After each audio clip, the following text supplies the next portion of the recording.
that's in our hearts. We got love that won't depart. We are always in the stands, 'cause we're super Dolphin fans. Football is mighty rough, winning gets awful tough. We're rooting for the Dolphins, our mighty, mighty Dolphins. We'll be loyal till we die, till the sun falls from the sky. When the boys begin to play, you will see our hanky sway. When out there on the field, we know they come to work. We're rooting for the Dolphins, our mighty, mighty Dolphins. We're rooting for the Dolphins, our mighty, mighty Dolphins. We're rooting for the Dolphins, our mighty, mighty Dolphins.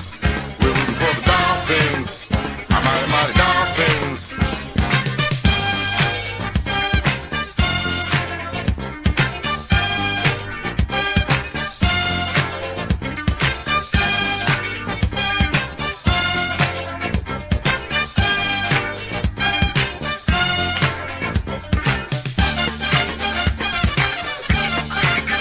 We're rooting for the Dolphins, our mighty, mighty Dolphins.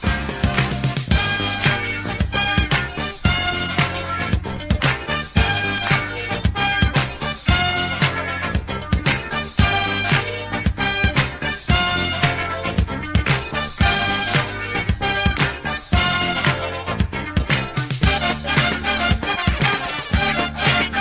We're rooting for the Dolphins, our mighty, mighty Dolphins. We're rooting for the Dolphins, our mighty, mighty Dolphins. We're rooting for the Dolphins, our mighty, mighty Dolphins. We're rooting for the Dolphins, our mighty, mighty Dolphins. We're rooting for the Dolphins, our mighty, mighty Dolphins. We're rooting for the Dolphins, our mighty, mighty Dolphins. We're rooting for the Dolphins, our mighty, mighty Dolphins.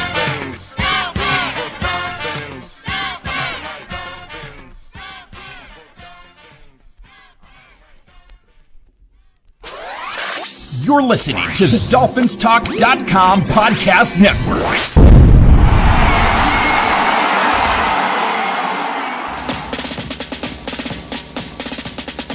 Miami's got the Dolphins, the greatest football team. We take the ball from goal to goal like no one's ever seen. We're in the air, we're on the ground, we're always in control. Hey, what do you say, Miami? You're talking Super Bowl, 'cause we're the Miami Dolphins. Miami Dolphins, Miami Dolphins number one. Miami Dolphins, Miami Dolphins, Miami Dolphins number one.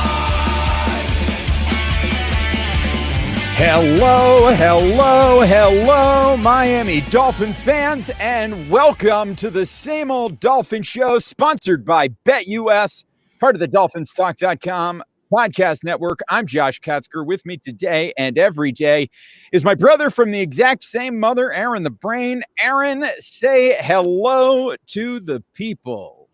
Hello to the people. Welp.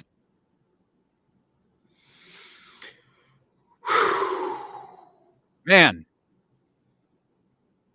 that happened. That was a game of football, I guess.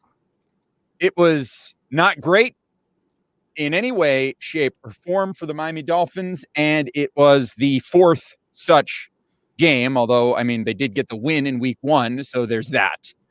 But here's the thing, Brain, and for everybody out there, this is not going to be a show where we talk a lot about the specifics of this game against the Colts, because quite frankly, there's just not a lot to talk about, because it was bad, and everybody knows that it was bad.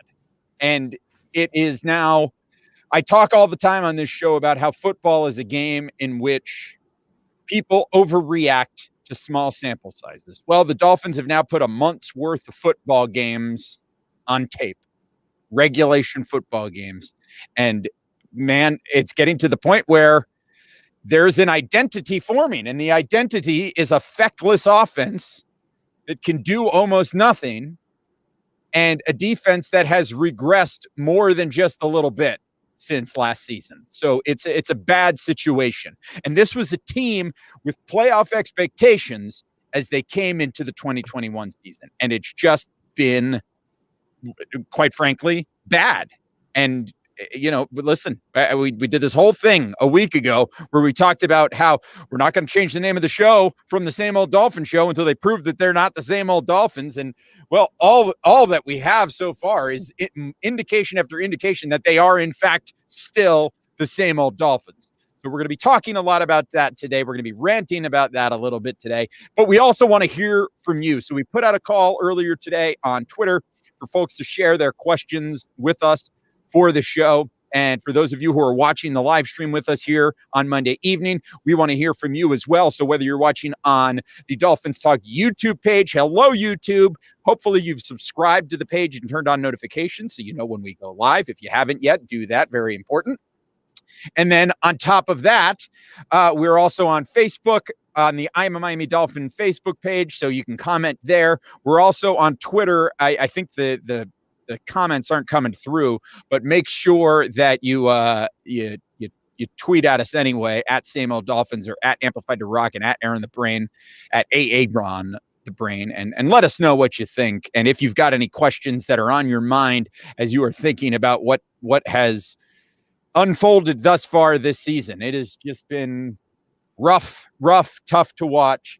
And Brain, I know that you've got quite a bit to say about this, and we're gonna do that. But, I was hoping, I want to start here because I was hoping that, by the time 24 hours passed and we got down to sit here and do this Monday night, that, I would have felt a little bit better, had some time to decompress.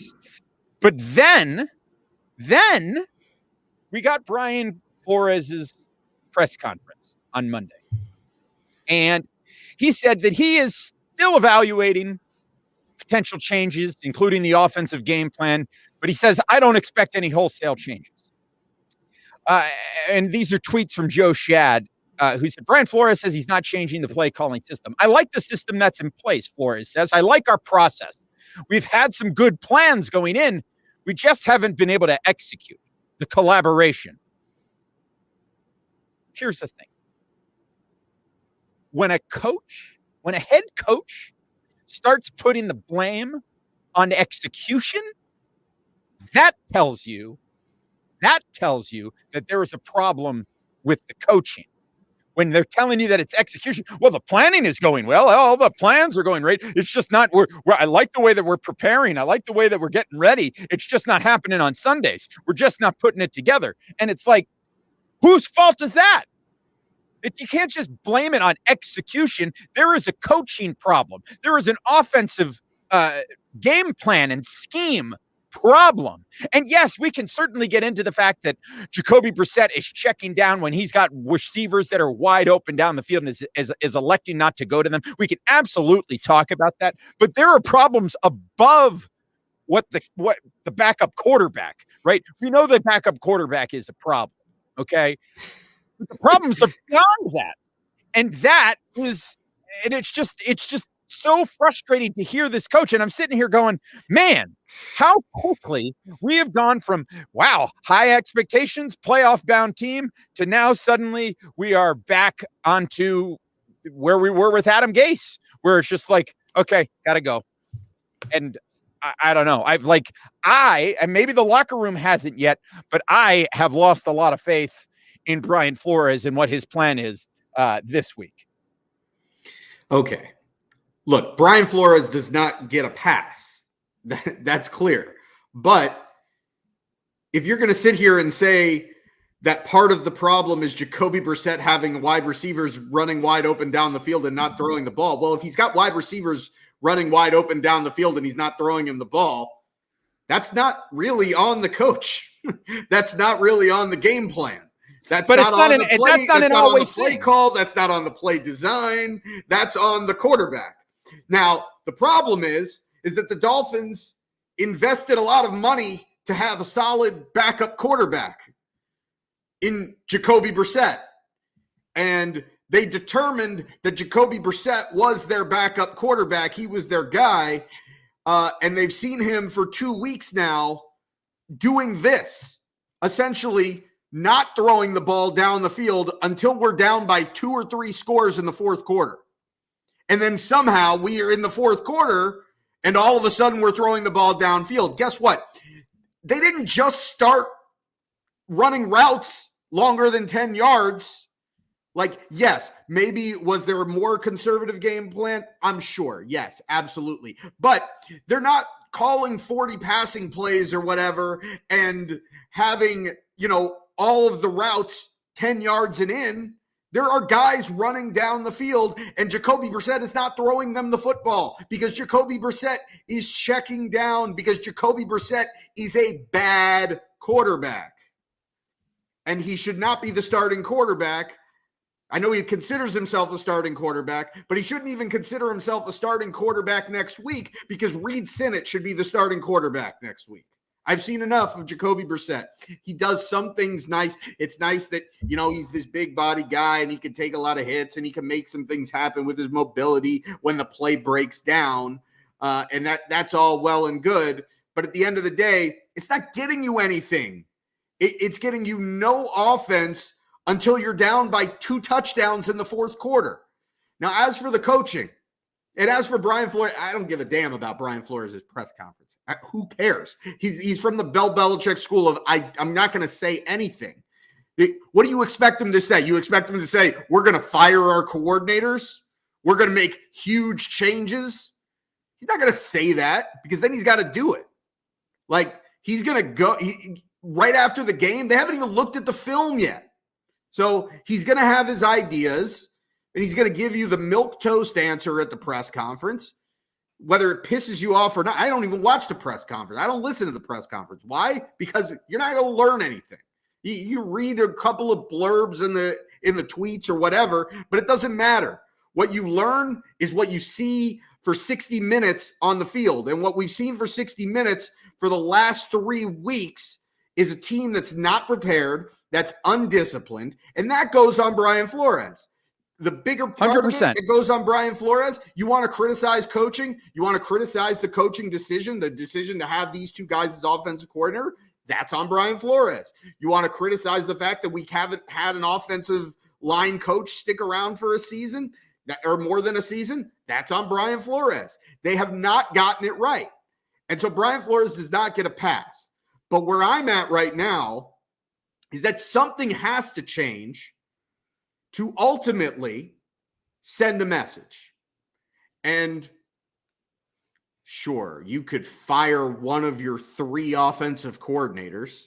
I don't think that's making any kind of big difference. But to me, what I would do is I would fire the guy that should have never been in the position. Well, that probably goes for the offensive coordinators too, as far as being in a position that they shouldn't be in.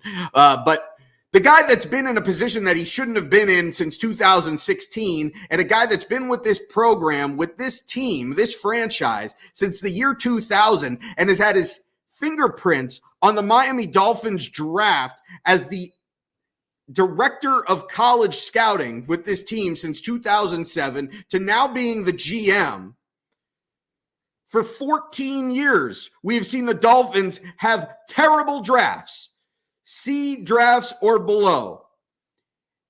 The talent is never there. We're always why do the Dolphins have no game-breaking talent? Why do the Dolphins just have these average guys, and then we go out and we spend a bunch of money on free agency, and it never seems to fill in the gaps, and we're just papering over the cracks, and it's the same old thing. It's literally why we're the same old Dolphins. Well, it's because we can't draft well. And I don't know why you'd expect things to change when you've got the same guy doing it since 2007. He should have never been in this position to begin with. And now you're in a spot where his seat is incredibly hot. It's on fire. He's going to get, his job is entirely on the line. And you've got 4 weeks until the trade deadline.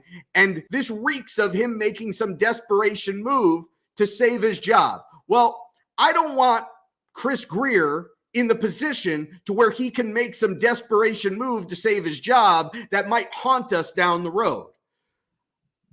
He's done enough. He's done enough. He's shown his cards. We know what kind of talent evaluator he is. We know what kind of team he's built. He's been here long enough. You know what he is. He's not a quality general manager. It is time to part ways with him. It is time to fire him. You fire somebody at the very top, it's going to send a very clear message. Nobody's job is safe. Everybody is being evaluated. And then you go out and whoever you bring in as GM, I'm giving them complete autonomy to evaluate Brian Flores, this entire coaching staff, this entire roster, because the fact is that this team is still in a place foundationally where it is one of the more attractive jobs in the NFL. You have a team that has a ton of cap space, a bunch of young players. You may agree or disagree as far as how talented they are, but there's some talent here, and most of it is young. Yep, there is young, moldable talent on this team. A ton of draft capital. It is time to ensure that we bring in a GM that can use this and not going to have some GM that's in job save mode that goes out there and signs every big name, overrated free agent next year, so that we can go to 9 or 10 wins next year and then be screwed a couple years down the line after maybe we are manage to squeak into the playoffs once or twice. Maybe we actually win a playoff game, because again, that is not the goal. The goal is to win consistently. It's to build a consistently championship contending team, something that we haven't had really since the Marino years. Yeah, no, you're absolutely right. You're 100% correct. That is what they said in the press conference when Steve Ross introduced Brian Flores and Chris Greer. He talked about building a team that was consistently a contender. That was what was talked about, right, as the goal. And here we are in year 3 of this rebuild, and things are just falling apart, failing spectacularly, right? I mean, you look at this team right now, and you look at the way things are going, and I don't see how this season gets salvaged, right? There is a possibility. I mean, listen, we talked about how the goal of this season was ultimately the biggest number one goal was to evaluate whether Tua Tagovailoa was the long-term answer at quarterback for this team. That's the overall goal this season. Right. And I think that is still the goal. And if there's any silver lining to the start and to this, what the last 4 weeks have been, it's that it's now Tua's never going to have a better opportunity to come in and look like the guy.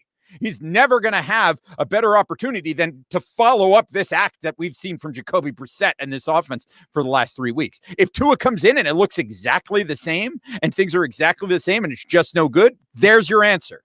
But if Tua comes in and suddenly things are connecting and clicking and things are good, maybe this is an opportunity for him to prove himself. Either way, this is a really bad situation that the Dolphins are in. And it's one that they found themselves in again, have found themselves in before when Steve Ross was at the helm. It's a signature move for Steve Ross to have a GM and a head coach that are floundering, and then be faced with the opportunity to get rid of them and move on from them and bring in somebody else. And then what he's done in the past is, well, I'm going to give you this one more opportunity to salvage things. And then they go out and they make the desperation signings and they're handing out bad contracts and overpaying for players. And, then it flames out spectacularly. Same old Dolphins ad infinitum, right? So now we've got Steve Ross at a crossroads because dude is not getting any younger. And he says he wants to win a championship. The team is still there. And we've seen, and granted, it's a spectacular set of circumstances in Tampa Bay, but you took a team that was kind of an outside playoff team, right? They were a team that was just about on the outside of the playoffs. And then they brought in Tom Brady, who brought in some other talent because he was an attractive guy to play with. And suddenly they won the Super Bowl. I'm not saying the Dolphins are that close, but I am saying that Aaron Rodgers is a free agent at the end of this season. And we have a bunch of cap space. So we have a bunch of cap space. And I think that is a valid place to look when you're evaluating the rest of this season. and you're deciding whether or not Tua is the answer. If he's not the answer, you start looking elsewhere. And, I think where we're at as a franchise, based on the way this thing has been built, yeah, you could draft somebody, but honestly, I think you would look around the league and you'd want to add a veteran to a roster that you've built up with a bunch of young players. The problem is this offense needs to be able to block, or no quarterback is going to want to come here as a free agent, especially Aaron Rodgers. Right. Because right now, you remember the other teams that he was looking at. I mean, one of those teams was the Denver Broncos. I mean, I'd much rather, if I was Aaron Rodgers, first off, we know he wants to be closer to the West Coast, so Denver's got an advantage there. But also, Denver has a better team than the Miami Dolphins right now.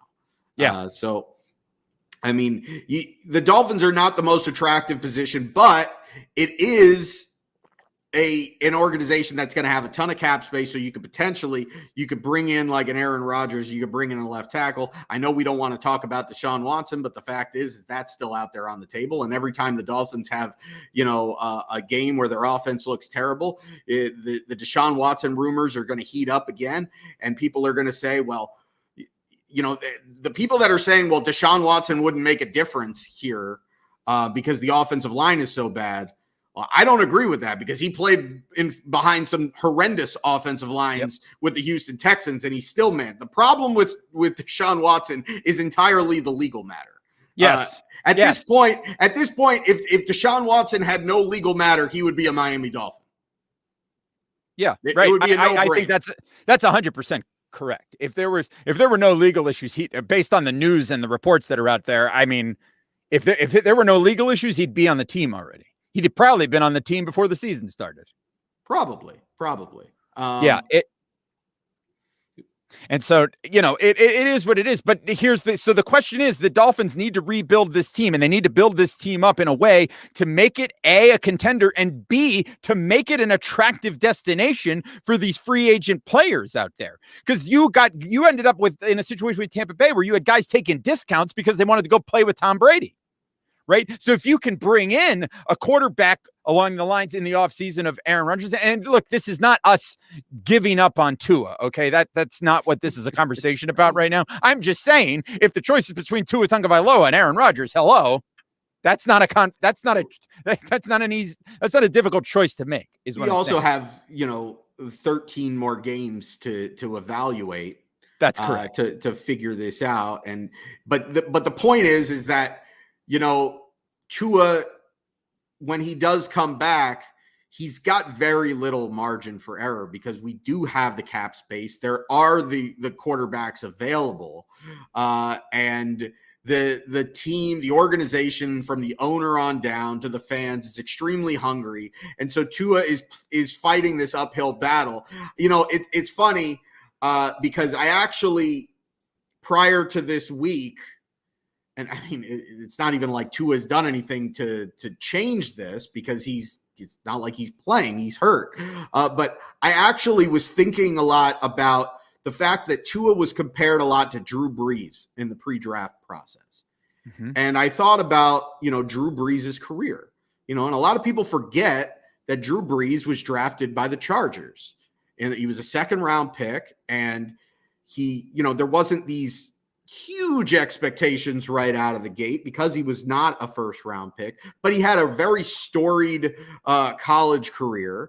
And, he did, he was the first pick in the second round. So he was almost like a first round pick. So he did come in with expectations, and he had kind of an okay rookie year, nothing to blow the doors, blow the roof off of anything.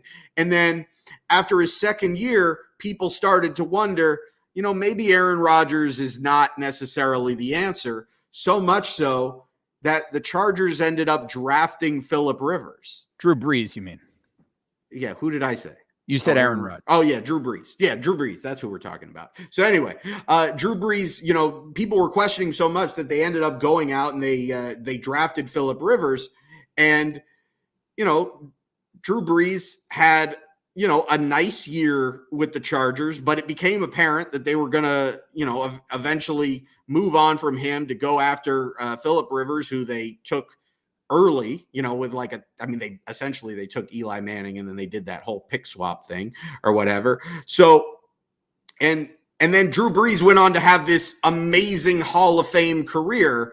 And so it's kind of a cautionary tale of reacting too quickly to a quarterback, particularly a quarterback that doesn't have these jump off the screen physical tools, who needs to be, needs to rely on his accuracy and his anticipation and his ability to read what the defense is doing and really learn all of the nuances of the quarterback position, which are all things that Tua, was lauded for in the pre-draft process because of his time in Alabama.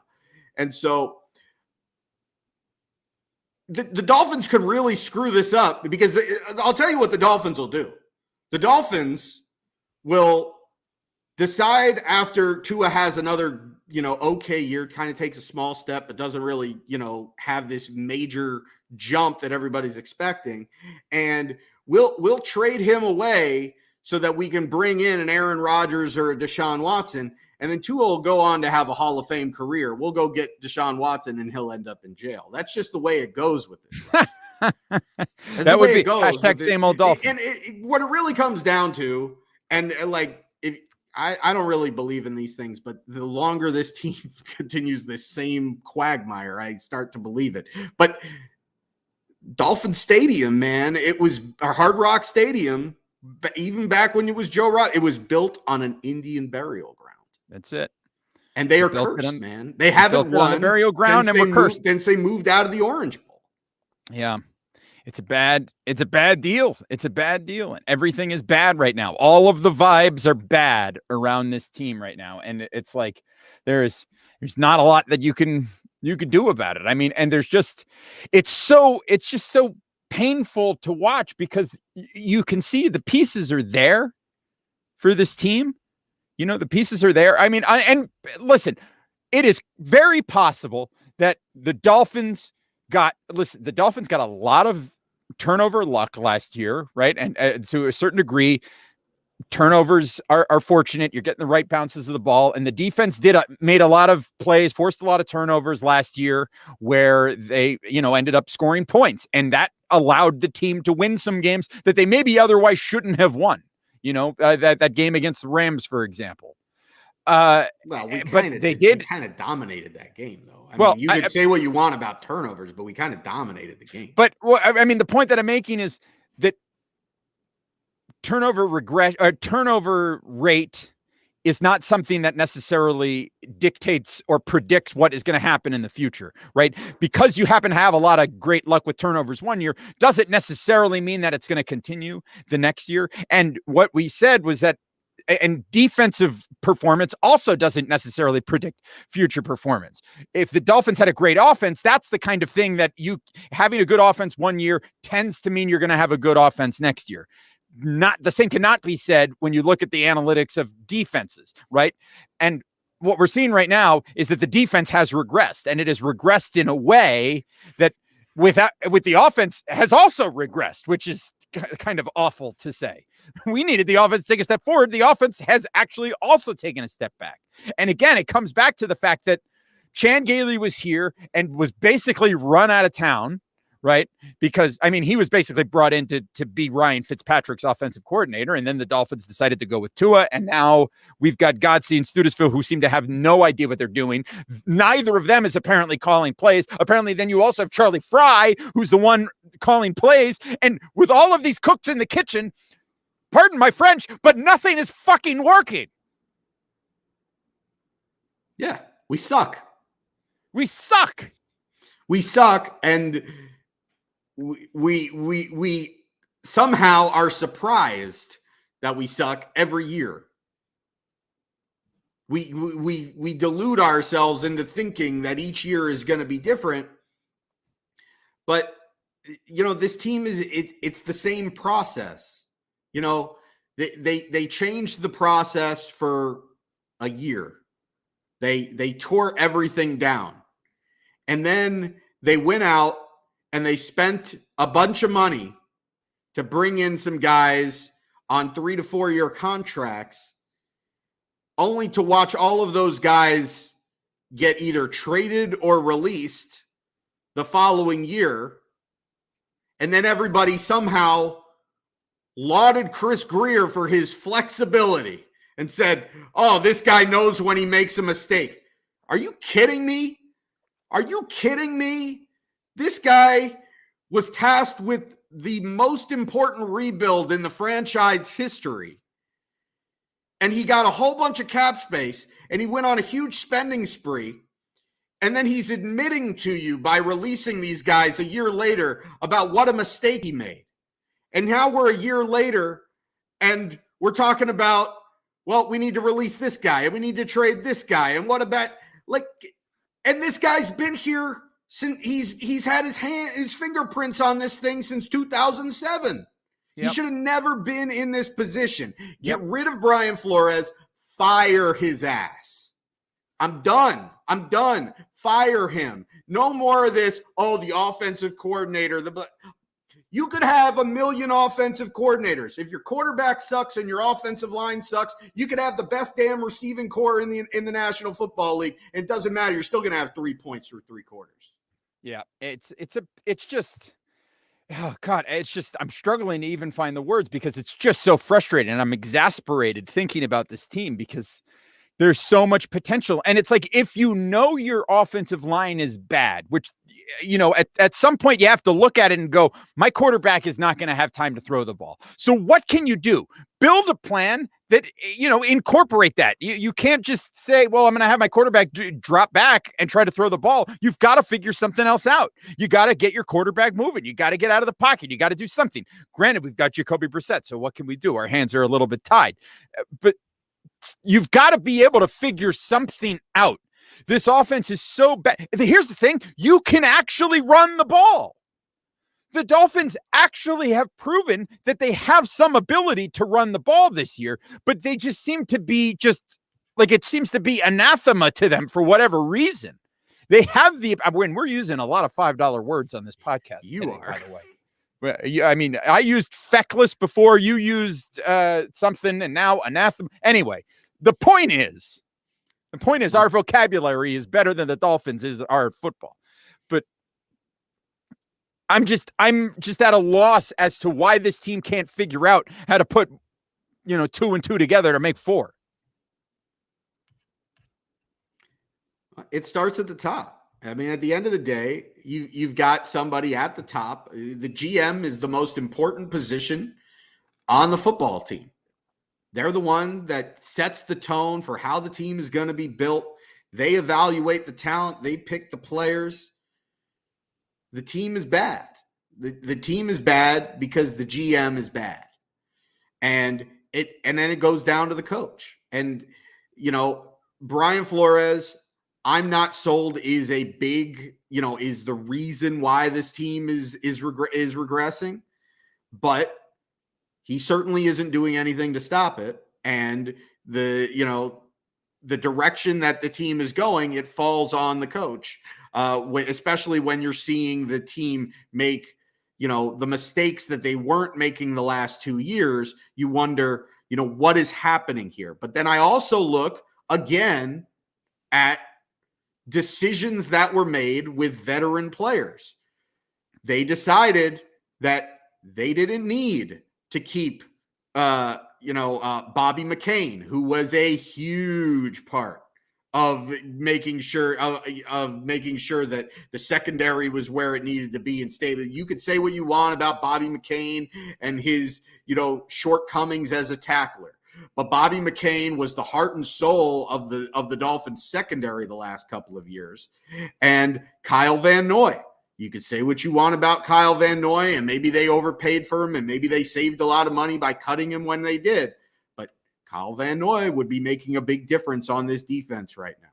And you're seeing that they got rid of these veteran players, and you're seeing a lack of leadership. And all of a sudden you're seeing these stupid penalties, these things that weren't happening. And you wonder, Well, what is it? Do you really think that Brian Flores is not preaching this stuff, the stuff that he's been preaching since he's been here about, the takes no talent and fundamentals? Do you really think he stopped preaching that? Because I don't think that that's the case.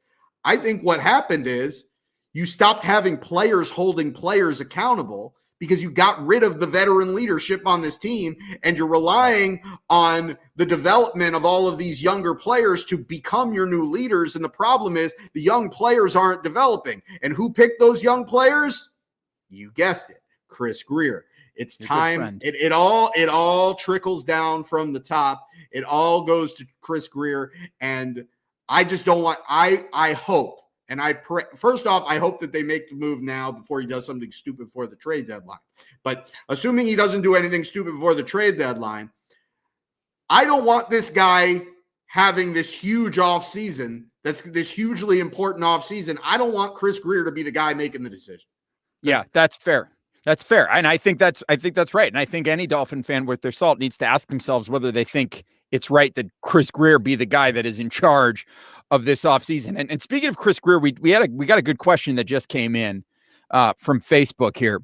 And it's from Chris Taylor. He says, do you think Brian Flores is frustrated with Greer's draft pick versus Flores picks? He Tua over Herbert, and that maybe Flores is deliberately putting a poor, undisciplined product out there. I think maybe that's a little bit much, but I think the first part is something that is worth thinking about because, word has come out fairly recently that said, Tua was not necessarily the guy that Flores was beating the drum for, and that he kind of, eventually said okay to Chris Greer and Steve Ross, but that Flores was, much more interested in Herbert. Well, if you believe that Flores is deliberately putting a poor, undisciplined team out there, then he should be fired today. But I don't believe that that's the case. I think everybody is frustrated right now. That's one thing I could say with absolute certainty. Nobody in that organization is happy right now. And Brian Flores is probably just as frustrated, if not more frustrated than anybody in that locker room and in that front office. But at the end of the day, the questions are going to be asked, well, what does the team do going forward? And, you're frustrated that Brian Flores said there's not going to be any wholesale changes. Well, look, 4 weeks into the season, you're not going to be able to make any wholesale changes. You're going to pick up some scrubs off the roster. You think that's good? You're going to pick up a guy that's maybe going to replace your seventh or eighth offensive lineman. You're going to bring in a guy that's going to be your sixth, seventh defensive lineman, fifth or sixth linebacker. You think that's going to it's not going to make a difference. We signed the guy off of the Saints practice squad to be our new backup center. Whoop-de-doo. That ain't going to make a damn bit of difference, and there's not really anything that they can do. The team is what the team is.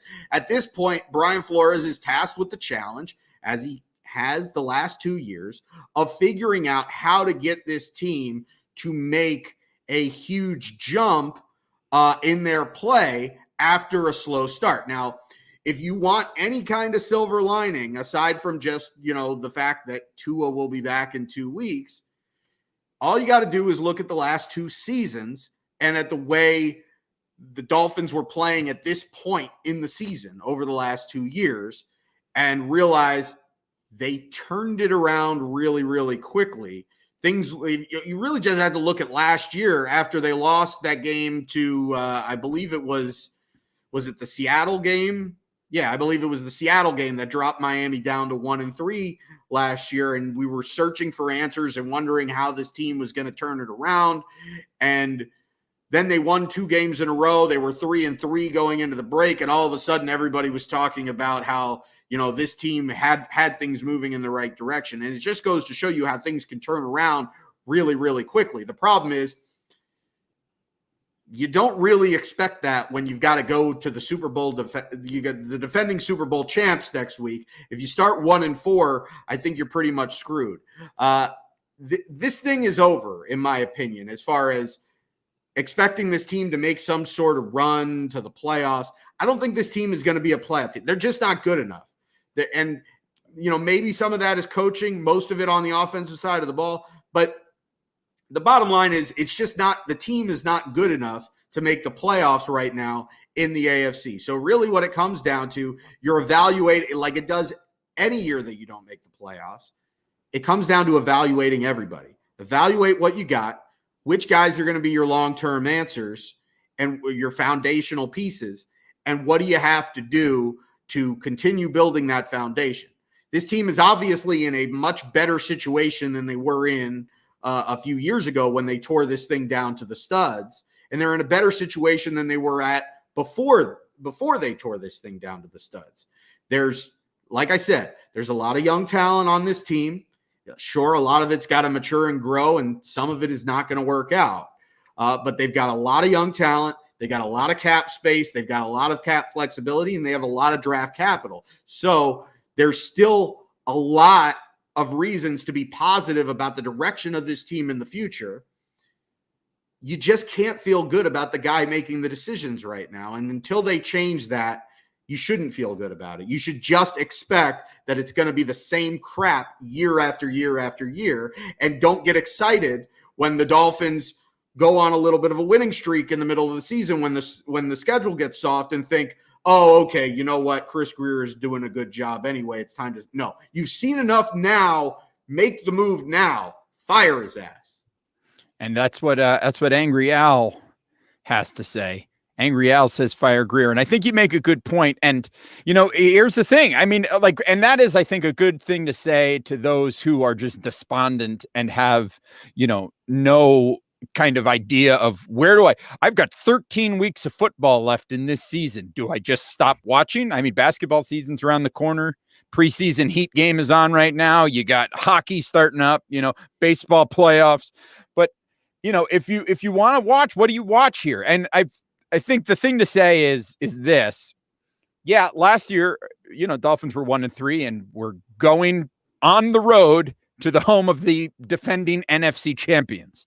They ended up blowing them out of the water in that game. A team with that was beat up in their secondary, and the Dolphins went into the team that was beat up in their secondary, and they lit the 49ers on fire.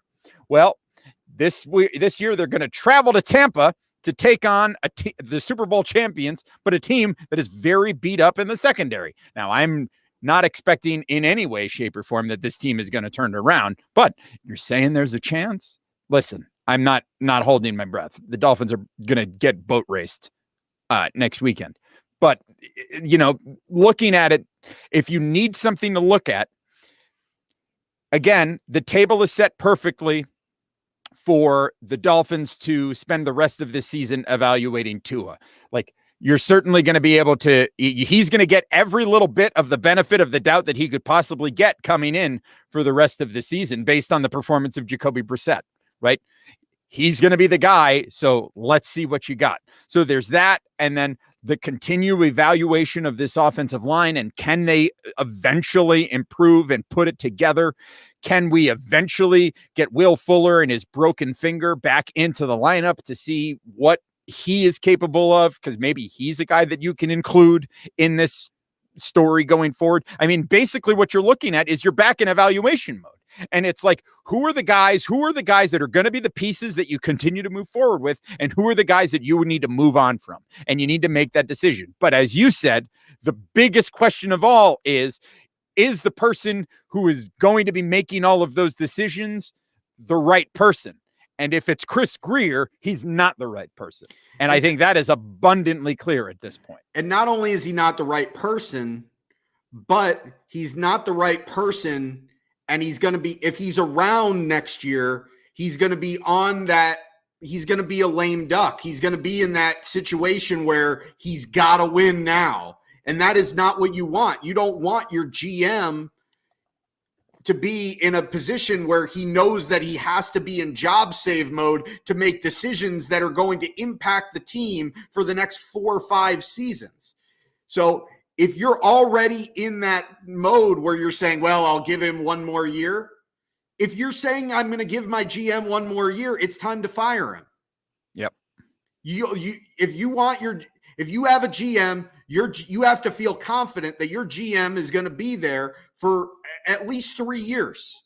And if you have lost faith that you can rely on him for 3 years to the point where you're like, well, I'll give him one more season. It's already over. It's already done. And that's where we're at with Chris Grier. It's time to rip off the Band-Aid now and just be done with it. Have the rest of the year to not just evaluate the talent that you have on the roster, but to go out there and do a legitimate search for who your next, whether it's president of football operations, football czar, GM, whoever it is going to be, do a legitimate search now so that you have that person in place as early as possible and you give them complete autonomy on the head coach, the roster, the draft, free agency, everything.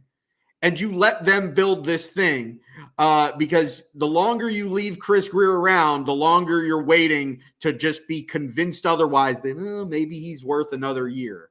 So you just can't do it. A number of people, and if that means firing Brian Flores because he doesn't jive with the new GM, so be it. So be it. I mean, Brian Flores might be a good coach. He might not be. We don't know, but he hasn't done anything to prove that, like, he's not Don Shula. He's not untouchable. So, like, you know, this team is struggling right now, and Brian Flores is part of the problem. I'd agree. I like Brian Flores. I still think Brian Flores can be a really good coach. I don't feel the same about Brian Flores as I did about Adam Gase and Joe Philbin. That might change if you ask me in a couple of weeks. But right now, I like Brian Flores. But at the same time, for the sake of having a clear vision at the top and cleaning house, I wouldn't have a problem with it, because if you fire Grier and you bring in a new GM and they want to bring in their guy, let's just do it. Don't do this whole thing where you're saying, well, I'm going to bring in a new GM, but they've got to work with Joe Philbin as the head coach. They got to work with Brian Flores as the head coach. No, because that's how you limit yourself and you end up with a mediocre general manager. You want the best general manager, you give him full autonomy. Yeah, I agree with that. So, I mean, somebody was asking there. So, do you think you fire Grier and then give Flores another year? It's like, well, yeah. I mean, yeah. Let's fire Grier, and if the guy who comes in wants to work with Flo, then great, he can work with Flo. If the guy comes in and says, no, I've got another coach in mind, then see you later, Brian Flores. Thank you for your contribution, and best of luck in your future endeavors. And that's kind of that. Give the GM give whoever that GM is, give that GM the power.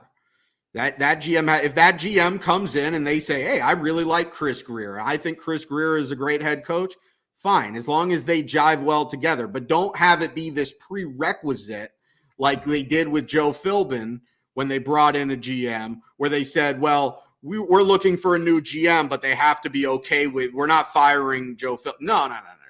Yeah. You bring in the GM and you give the GM full autonomy. And if Brian Flores is his guy, then Brian Flores is his guy. And if it's not, then you let him bring in his guy, and that's fine. Yeah, and I think that's the right move. Listen, we've got a question here that that came in earlier today, and I think it's worth looking at, because I have my doubts that Steve Ross is going to cut Chris Grier loose in the middle of the season. As much as I would love to see that be a move that happens now, I just don't think it's going to. I think it's going to be something that happens at the end of the season. So here is a question from @MoldyMuffin99. Realistically, what record would the Finns need to post in order for Ross to pull the trigger on firing Grier? I think sub 500. I think you go 8-9. This was a team that had playoff aspirations. They won 10 games last year.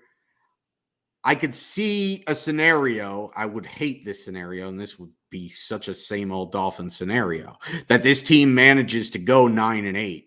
And then everybody says, well, it started shaky and you had an injury to Tua, but things kind of came around and they ended up having a winning season. And even though it wasn't quite as good as it should have been, we could give them one more year. I could see that happening if they have a 9-8 season. In fact, if they go 9-8, I'm telling you, that's going to happen. Oh, jeez. This team needs to have a losing record, almost to the point where we're at right now. Short of this team making some miraculous run and making the playoffs, What I'm hoping for right now is this team having a losing record just so that we can get rid of Chris Greer. Oh God. Well, I mean, listen, if we're going to have a losing record, that's the kind of thing to cheer for, I guess. I can't believe, we're at that thing though. This is where it's like, we're getting the worst of both worlds because we might have a losing record, but we don't have our own draft pick. Our draft pick is dependent on what the 49ers do. Now, granted, Jimmy Garoppolo is hurt and Trey Lance didn't look great. So maybe there's a world where the 49ers don't end up with a great record either, because they certainly look like kind of the weakest link in the NFC West at the moment. But, that being said, I hate the idea of going back to a world and where the team is just, I can't go back to actively, wanting the team to lose like it was when we were tanking for that first round pick. Well, the fact is, there are reasons that, you want the team to look good. Obviously, you want Tua to look good. You want this offensive line to gel together. You want to see your foundational pieces make strides. And, the truth of the matter is that if those things happen, then they're probably going to win games. But at the same time, and this is all why they need to make the move now, because they need to just make the move now so that they don't end up putting themselves in this spot. But you know what? It doesn't matter because it's going to happen. I'm completely resigned to it. It's gonna happen. This team is going to win some games in the middle of the season. They're going to play better. They're not going to make the playoffs, but they're going to end up having a positive spin on this to the point where Stephen Ross's MO has always been waiting 1 year too long to make a move. And we're going to go into next year with Chris Greer on the hot seat, and he's going to make a whole bunch of stupid signings. It's going to happen. It happens every 4 years. Well, that's the same old Dolphins thing. That's what they do. That's the hashtag same old Dolphins, This is what they do. Got another question here that came in from our friend at 3KidsRBlessy. The most concerning thing about the start of the season, still a long ways to go, is the undisciplined team we're seeing. That starts from the head coach. Do you think he's losing the team? Sorry, I was reading this comment by Mike that I want to talk about again. Read that question by 3KidsRBlessy again. He says, the most concerning thing about the start of the season, still a long ways to go, is the undisciplined team we're seeing. That starts from the head coach. Do you think he's losing the team? I think the defense is quitting a little bit, to be perfectly honest. I think the defense is frustrated at the play of the offense to the point, and I think that starts with X, that you've seen X have these like lapses, and you kind of saw this a couple of years ago after he signed his big contract, that he really wasn't having a great start to that season, and then of course he got hurt and they shut it down. But I think that's what's happening here, and again, that goes to veteran leadership. Where is it? Your best player is X. You got rid of Bobby McCain, who was your leader back there. You got rid of Kyle Van Noy, who was a big-time leader and was brought in to really set the tone and be a leader on that defense, and they're not there. And so I feel like it's a front-running bunch. I feel like it's a bunch that things start to go sideways, and they're not able to stem the tide. I think that's more on the players than it is the coach. Ultimately, it's Brian Flores' job to find a way to get them to buy in and to get them not to quit. But I think that's part of the issue there, is I think that there are guys on this team that they're starting to lose. They're starting to lose their mentality. They're starting to lose that buy-in. And I think that's part of the problem. But I want to get into this comment here by Mike, because I could not disagree more with this. And I love Mike, and I'm sure he'll love the fact that I'm disagreeing with him so vehemently. He said, I don't disagree with Aaron on anything he's saying, but they aren't firing Greer or Flores. They will strip them of power, put a VP over them. I don't think they will fire them, even if they go 3-14. What is the point of putting a VP over them, stripping them of power? You want to strip them of power? Fire them. That is that. What do we need them to stick around and not have any power? What's the point? So we could do that for another 2 years and then decide, well, what we really need to do is clean house, which is what we should have done a couple of years ago. No. If you're going to bring in somebody to take their power away, just frickin' fire them. I can't. Just fire. That's it. That's it. That Love the you, brain has spoken. Please fire them.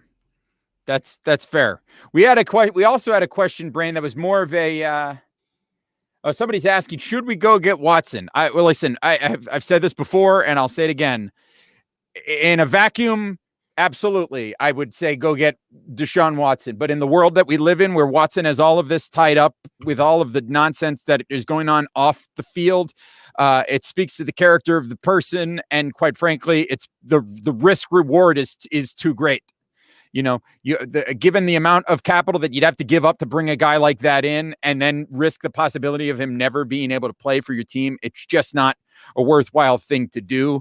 At this point, if we're really desperate for a QB and we get through the season and it's clear that Tua is not the guy, you can make a full court press for Aaron Rodgers, and maybe you don't miss out the way that we did on Peyton Manning. Maybe you can do enough to lure Aaron Rodgers in and you can get a handful of great years out of Aaron Rodgers before he hangs it up. I think that would be the move that I would make that is preferable of the two. I'm not really feeling the Watson thing just because of what is going on. Listen, like I said before, in a vacuum, without all of the off-field nonsense, absolutely give me Deshaun Watson. But with all of the stuff, with all of the baggage that he brings along with it, it's just not a move I can get behind at this point in time. And if it happens and he's our quarterback, you know, I'll figure out a way to, you know, to cross that bridge when we get to it. But it's not a move that I can support. I did want to get to another question that we got in about Austin Jackson. This is actually a football question. We've been talking a lot of higher level stuff here, but considering that Jackson should be on the street right now, what would be your starting offensive lineup from now on, Brain? I would go Eichenberg at left tackle. Imagine that. Imagine playing a guy at his natural position. Yeah, I would go Eichenberg at left tackle. The right tackle spot. Maybe Jesse Davis. I may be inclined to try Austin Jackson at guard. I mean, sure. I may be inclined to try it. Why not? Obviously, center is an issue here. Obviously, Dieter is hurt. So you're probably going to go Mance there. Right guard, I go. Actually, you know what? At right tackle, I'm putting Robert Hunt. I ultimately agree that Robert Hunt's highest ceiling is inside at guard, but we got no tackles. And Robert Hunt did a nice job at tackle last year. So put Robert Hunt back at right tackle, and then, you can play, maybe you can play Kindley at right guard. You can give Austin Jackson a shot at left guard. And then, you've got some talent on that offensive line, and you see what it can do. There's a million different ways that you can shuffle it. At the end of the day, the players aren't that good. So it doesn't really matter. It's not going to be good no matter how you shuffle it. Right. You can have a hand of garbage in poker. It doesn't matter with what direction you shuffle the cards. It's still garbage. Yeah. That's right. You can move them around and you can look at them. It is what it is at the end of the day. And there's not a lot that you're going to be able to do with it. So, Brain, let's look at it this way. There's 13 games of football left. So try to make a positive case for what the rest of the season could hold. Look, on any given Sunday, any team can beat another team in this league. The New York Jets just won a game this week against the Tennessee Titans. I don't think anybody would have picked that. The Dolphins could win next. I'm not picking it, but the Dolphins could go into Tampa and they could win a game. It wouldn't be the weirdest thing to ever happen. Sure. And if they do, they're going to be 2-3, the same as they would have been if they would have beaten the Colts and then lost to the Bucs. And then we're going to be right in that same spot where the schedule softens up and they could go on a run. That's way easier to see happening if the Dolphins do manage to beat the Bucks. Because if they manage to beat the Bucks, then you're going to look at the next 9 games and you're going to say, well, this team just went into Tampa and beat the Bucks. Why can't they go 6-3 or 7-2 out of the next 9 games and be right there at the end of the season in the playoff race?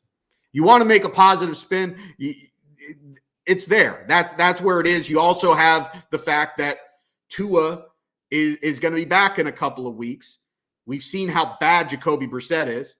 I would like to see Reed Sinnett get some action, at least at practice. I'd like to see this be an open competition because from everything that we've seen, Jacoby Brissett is not the answer. Yeah. And Reed Sinnett, I think, has done enough in his limited play time in the preseason to at least be warranted an opportunity to compete. Yeah. So I think Reed Sinnett deserves a chance to compete for the job to start this Sunday. And I think that it might spark the team. You know, people mock that and they say, well, Reed Sinnett, he's got like a rag arm, blah, blah, blah. Well, you know who else had a rag arm, but who had, you know, a good understanding of how the quarterback position could be played and took chances and saw things and had good anticipation and played pretty damn well and won some games for the Dolphins at starting quarterback? Matt Moore. Yeah. Reed Sinnett could be your Matt Moore. Reed Sinnett is never going to be a franchise quarterback in this league, but he could be a guy that comes in and energizes you and plays well enough to win you a football game.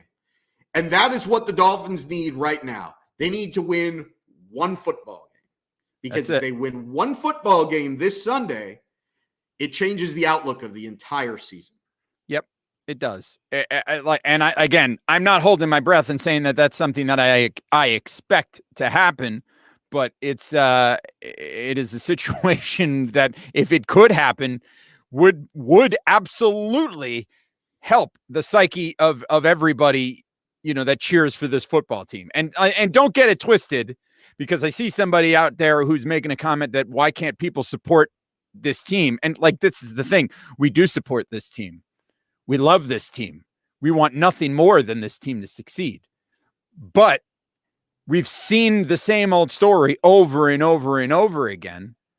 And it's not pretty. And when you see the same thing over and over and over again, it's a pattern. And when you recognize a pattern, you've got to do something to break out of that pattern, right? That's what you've got to do. And so as we look at this situation and we see that the Dolphins are struggling, we're in desperate need of finding a positive spin to put on things. Something that I would put forward is just another thing is because that's where we are, right? We're so deep in the valley of despair right now. Something that I would point out is that we've seen approximately 8 snaps of the Dolphins offense as it was originally envisioned for this season, right? Because Fuller didn't play the first week, and Tua was out there for 8 snaps before he was destroyed in that Buffalo game. And granted, you know, Buffalo proved to be a matchup that was really, really difficult for us to deal with. And they've been a matchup that has been difficult for a lot of teams to deal with. So if you're looking for a positive, it's that maybe we still haven't seen this offense do what it's supposed to do with the people that we're supposed to do it with.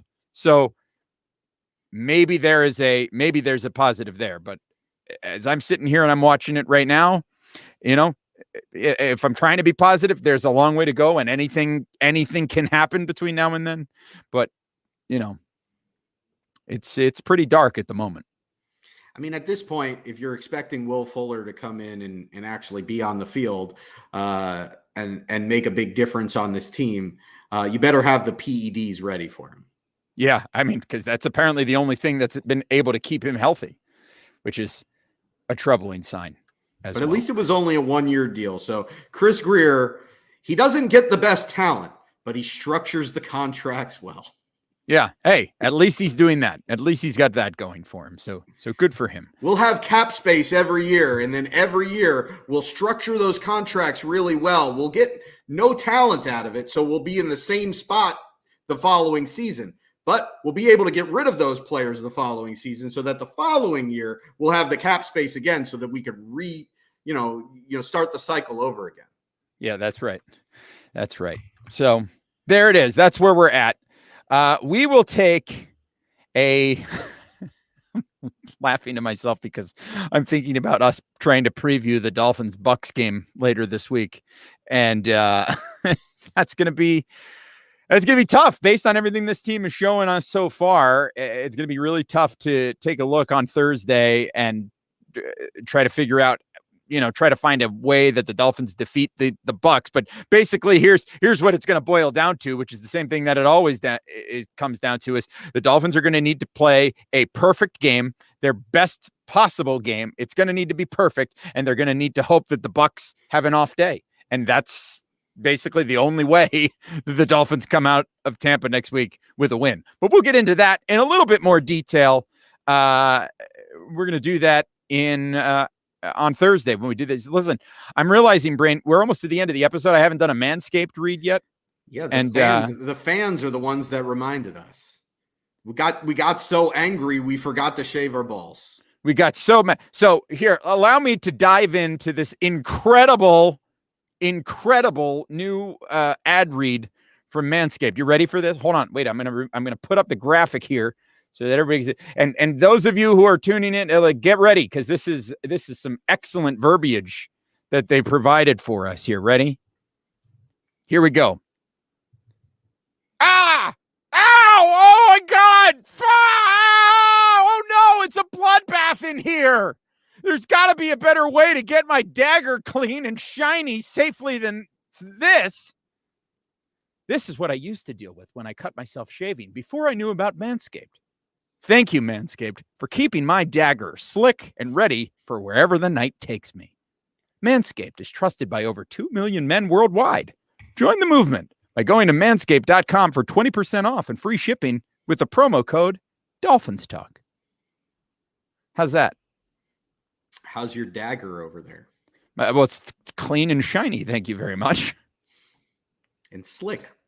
It's also slick, thanks to the liquid formulations of the Crop Reviver and the Ball Toner and all the gimmicks that they got over there at Manscaped. Listen, folks, if you're looking to take care of business below the waist, you got to head over to manscaped.com, use the promo code Dolphins Talk. You're going to get 20% off. You're going to get free shipping, and you're going to have a clean dagger. So, I mean, what could be better?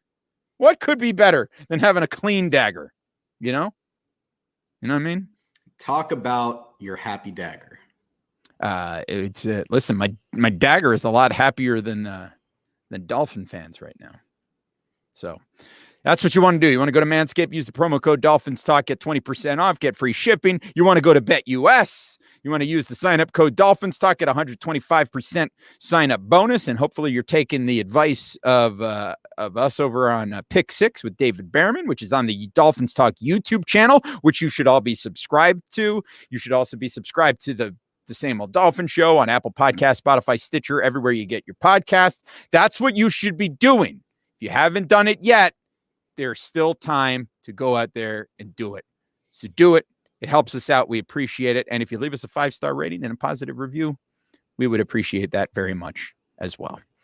All right. That is going to do it for this episode of the Same Old Dolphin Show. So thank you for joining us as we vented and we dealt with the bad feelings that we're kind of digesting right now. But hopefully things will turn around soon. Hopefully, because it's getting difficult over here.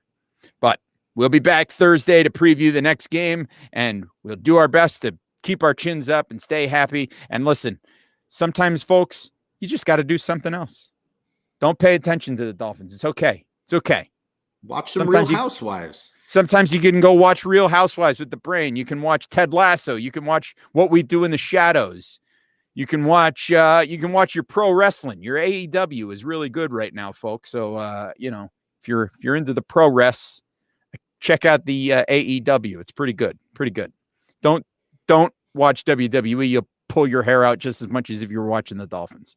And that's all I have to say about that, everybody. So thank you for joining us on the Same Old Dolphin Show. We'll talk to you again next time. Take care of yourselves and each other. And as always, always, go Dolphins!